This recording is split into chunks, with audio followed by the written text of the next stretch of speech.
Hello YouTube and fellow Star Wars collectors! On this episode of Toys Are the Way, we'll be taking a look at the final character from the second wave of vintage collection figures for 2024, R2-D2 from A New Hope.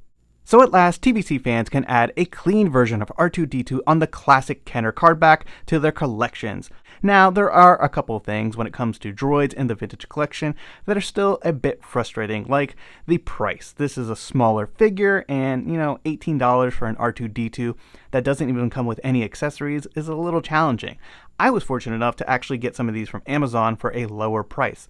Now, I don't know if that was intentional or some kind of mix-up, but paying around $9 for this figure is a lot better than, $18. And while it's very similar to previous versions that we've added to our collections, it's still a pretty decent upgrade in my opinion. So with that being said, let's take a closer look at the figure and card. Taking a look at our vintage style packaging, we have a classic original 96 Kenner Cardback with the Star Wars Racetrack logo prominently displayed. We have R2-D2 on a blue name pill color and the Hildebrandt logo in the top right corner, which was actually never obstructed on this card because I guess there's no choking hazards and no need for that kind of warning label. We have a nice image of R2-D2 here, and at last, we finally have a figure that is clean and matches the card image, so that is wonderful to see, and for the most part, this is going to be a great one to get into your collection.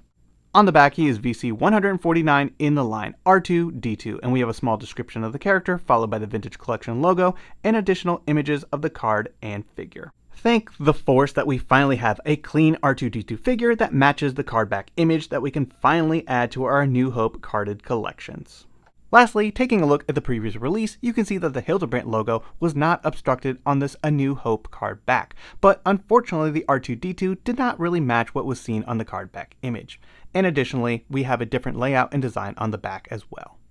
Taking a look at R2-D2 out of the packaging, there's not too much new here to talk about. We are all very familiar with the Build-A-Droid model, where you can pretty much pop off the legs, very simple there. You got a removable middle strut, which is nice to display in different poses, or you can put it back in and have him wheeling around. You got articulation back here, to do the classic, pose that most astromechs are in.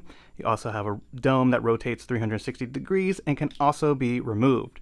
You don't have any paint applications in there, unfortunately, which is a bit of a shame, especially given the price points that we see on certain figures. But for the most part, looks great. Got some great paint applications here. I will say that I think the dome is a bit more of a bright metallic, which is nice, and we'll take a look at the comparison with the other figures from the previous releases. But yeah, I think that looks pretty good. The blue seems to be about the same, and for the most part we have clean paint applications throughout.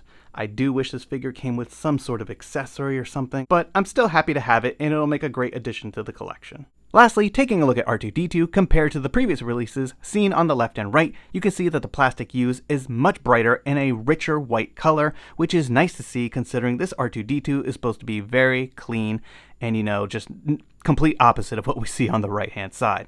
Additionally, the silver that's used on his dome is a better metallic color in my opinion and has a lot more shine to it, which is nice to see. I think Hasbro's done a good job with that type of paint application recently on The Mandalorian and especially on Jango Fett. So it's nice to see them carry that over to this kind of figure.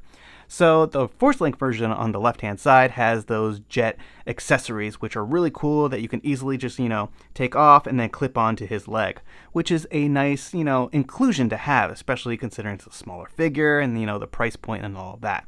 Now, it makes sense that this R2-D2 does not come with that accessory though, because he did not use those in A New Hope. You don't see any of that until the prequel trilogy, but an accessory that could have been cool is maybe like a hologram of Leia or something like that, since he's carrying that message the whole time, and yeah, I think that would have been something cool, especially considering we just got that Princess Leia upgrade in the vintage collection. But very happy to see this.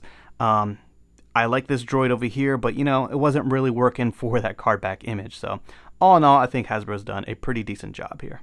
R2-D2 certainly had quite the adventure during the events of A New Hope. He was part of the rebellion, shot and sold by Jawas, traveled to Dune Sea, infiltrated the Death Star, and finally participated in the Battle of Yavin, where he of course was blasted in the dome by Vader's TIE. You can definitely say this astromech was quite the rebel. While the Build-A-Droid mold doesn't offer a hefty dewback's worth of articulation, the figure can carry out most of its base functions and will look great when added to our shelf displays. Naturally, R2-D2 is a must for anyone who's hoping to start a collection. I hope you've enjoyed this video and taking a look at this latest addition to our Vintage Collection Original Trilogy lineup, R2-D2 from A New Hope.